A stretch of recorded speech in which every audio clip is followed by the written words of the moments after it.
పట్ల చాలా అనేక సంక్షేమాలను మొదలుపెట్టున్నాం, మహిళలకు పెద్దపీట వేస్తామని చెప్పి అదే కోవలో ఉచిత బస్సు ప్రయాణం అనేది వారు ఒకటి పథకాన్ని ఇచ్చారు. మరి ఆ పథకం పట్ల మీరు ఎలా స్పందిస్తారు? హర్షం వ్యక్తం చేస్తున్నానండి. ఎందుకు అంటే ఈ రోజుల్లో పేరెంట్స్ పిల్లల్ని కాలేజ్ పంపలేరండి. వాళ్ళకి బస్ పాస్ కానీ మెట్రో ట్రైన్ పాస్ కానీ ఇప్పించేయాలంటే అది అధిక భారం అవుతుంది. ఆల్రెడీ ఎడ్యుకేషన్ ఇన్స్టిట్యూషన్స్ వల్ల వాళ్ళకు ఒక భారం. కనీసం ఫ్రీ ట్రాన్స్పోర్ట్ అని అంటే వాళ్ళకి కొంచెం ఊరాట కలిగిస్తుంది. మా పిల్లలు వెళ్ళి వస్తారని. ఇప్పుడు ఇంట్లో వాళ్ళ ఆవిడ మా అమ్మోళ్ళ ఇంటికి వెళ్ళాలంటే వాళ్ళ ఆయన దగ్గర డబ్బులు అడగాలి. నువ్వు ఎక్కడికి వెళ్ళొద్దులే, ఇంట్లో ఉండు అంటారు.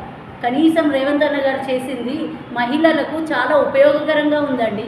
ఒక మేము ఎక్కడికన్నా వెళ్ళొచ్చు అన్న ధీమా పిల్లల్ని పేరెంట్స్ మహిళలు పంపిస్తున్నారు. అండ్ ఎడ్యుకేషన్ ఇన్స్టిట్యూషన్స్ ఆల్రెడీ అధిక భారంగా ఫీజులు వేస్తుంది. దానికి ఇది నేనైతే హర్షం వ్యక్తం చేస్తున్నాను. అంటే మొత్తం మీద ఈ ఉచిత బస్సు ప్రయాణం వల్ల చదువుకునే పిల్లలకు, మహిళలకు, ఉద్యోగాలు చేసుకునే మహిళలకు అందరికీ కూడా కన్వీనెంట్ ఉందని అంటున్నారు.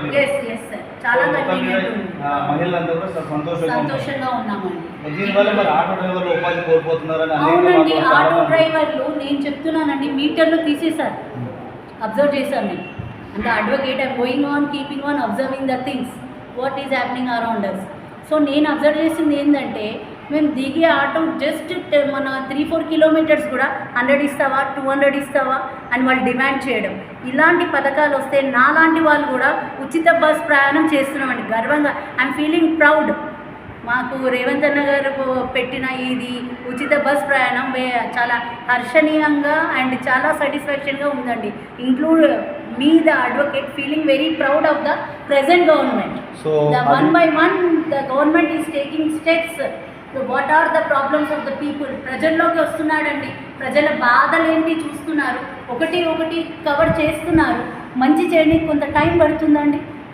ఓకే, ఇప్పుడు మనము హైకోర్టు అడ్వకేట్ గారు విజయ్ కుమార్ గారితో ఉన్నాము. వారు ఉచిత బస్సు ప్రయాణం పథకం పట్ల చాలా హర్షం వ్యక్తం చేస్తున్నారు.